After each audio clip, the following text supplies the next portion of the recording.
What's up guys? Migz here of Migz Media TV. Magandang araw ulit sa'yo at nandito tayo sa bago nating tutorial na gagawin. Siyempre para ito sa mga bagong YouTuber na nag-a-aspire na gumawa ng kanilang channel. At kung gagawa ka ng channel, of course, kailangan mo ng intro. At itong tutorial natin ay isa sa mga tips na gusto nyong ilagay or isama sa inyong intro, lalo na sa mga gaming dyan. So maganda tong effects na to para sa inyo. Siyempre kung gaming ka, kailangan cool ang effects mo at yan, dyan mo mapapakinabangan ito. At kung bago ka pa lang sa channel ko, of course, Migz Media TV, gumagawa po ako ng vlogs, video editing tutorial. At higit sa lahat, namimigay po ako ng Kinemaster version 4.12.1. Kung wala ka pa niyan, ay visit mo lang sa video section ko para makita mo. Or just click on the link above. So kayo na pong bahala dyan kung anong gusto nyong piliin, kung Kinemaster Batman ba or Kinemaster Minion. At gusto kong magpasalamat sa inyo ulit guys. Siyempre, nako, continuous na nadadagdagan yung subscribers ko. Nakakataba naman ang puso. You guys rock! Guys, yung pag-subscribe nyo sa akin, akala nyo baliwala yun. That was highly appreciated. Siyempre, masaya tayo, nakakatulong tayo sa kapwa natin YouTuber.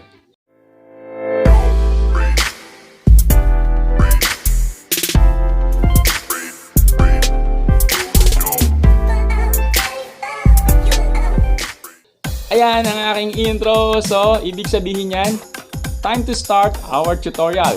Pero bago ko simulan yan ay kung hindi ka pa nakakapag-subscribe sa channel ko ay mag-subscribe ka na, i-like at i-ring yung bell na yan para lagi kang maging updated sa lahat ng mga videos ko. Yes guys, welcome to my bar. Quarantine tayo. Anyway, our topic for today is how to make smoke effect intro. So tara, kung gusto niyo matutunan yan, don't skip until the end. Stay with me. Yes guys, time to open our Kinemaster Naruto. Ito po ang ating bagong ginagawang Kinemaster. At syempre may kasama rin po yung Mobile Legends skin. So depende na po, konting oras pa dahil madugo. Now, time to go sa ating 16.9 size ng Kinemaster at gagawin na po natin ang ating smoke intro na napakalupit. So maglagay po muna tayo ng first layer na color black. Yan po ang pinakauna. So kanino pa ba ang gagamitin natin pangalan? Di syempre, pangalan na ng channel natin, Migz Media TV, ang inyong kaakibat sa YouTube. So ayan na po, palakayin lang po natin at palitan natin ang ating color font. Syempre yung pinakamaganda. Yes, that's the way to do it. So, eto na po ang next stage natin. After po nyan, syempre lalagyan po natin ng intro. At that's right, in animation, in short. At ang napili po natin, syempre none other than wipe right. So, ganyan po siya. Medyo pababagalin po natin. Isa-set po natin sa 3 times 3. Then, we will put, what else? Syempre, walang iba kundi ang ating one and only smoke effect. At siyang nagbibigay buhay sa ating editing ngayon. Ayan po ang smoke. That's the smoke. And we are going to blend it with the text. So, paano mag-blend? Siyempre, yan lang po. Choose lang po natin yung blend at marami po kayong pagpipilian dyan sa blending ng Kinemaster.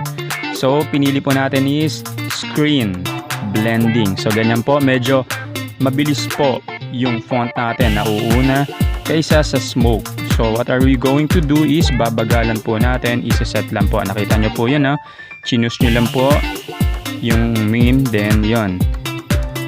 In-adjust po natin yung speed. What else? What's next? Syempre, we are going to put the blur. Blur pala. Blur. So, ayan po yung blur.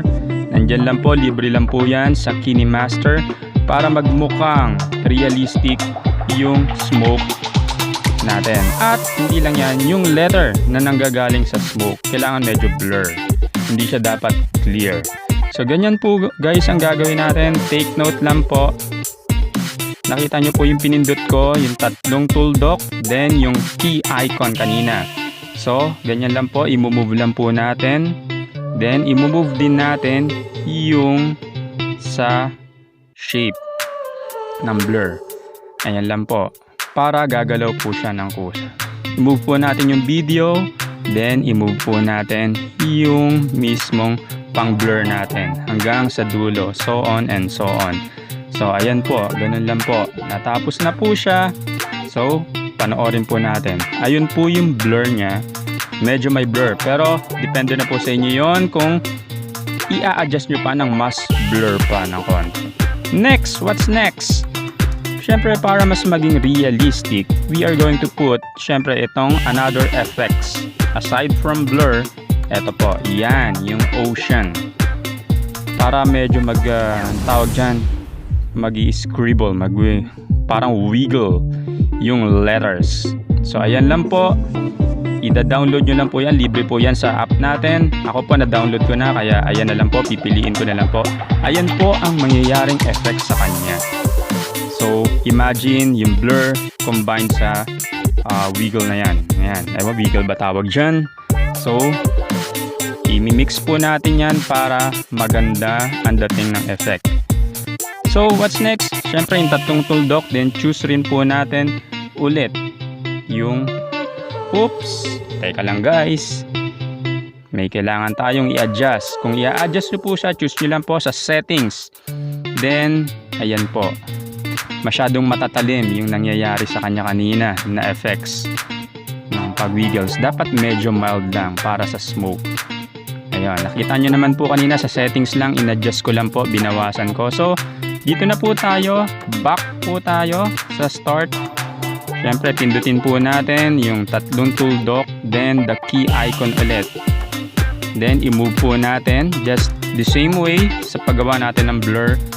Ganyan lang po, i-move po natin yung video, then i-move po natin yung pang ocean animation po natin. Yan. Ganyan lang po, i-move po natin ulit. Dahan-dahan lang po to guys ha.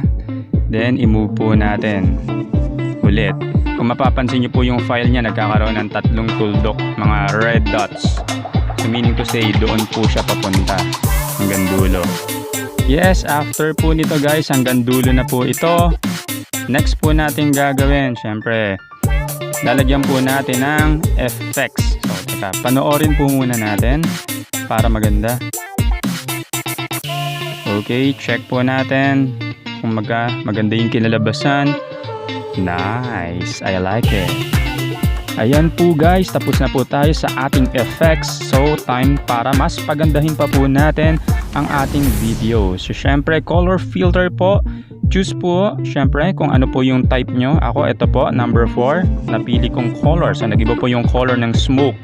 So medyo mas nagkakulay siya.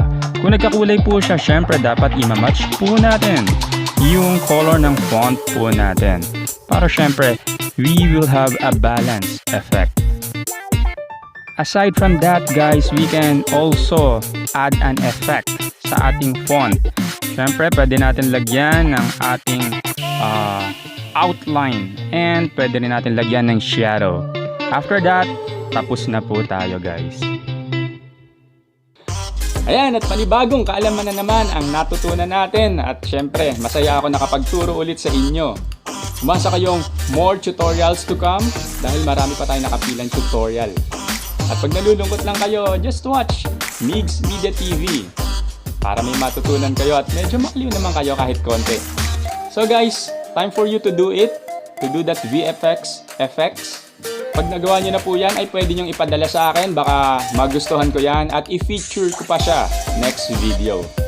At guys, if you found it useful and helpful, please don't hesitate to give it a like, subscribe, and hit that notification bell so you won't miss anything.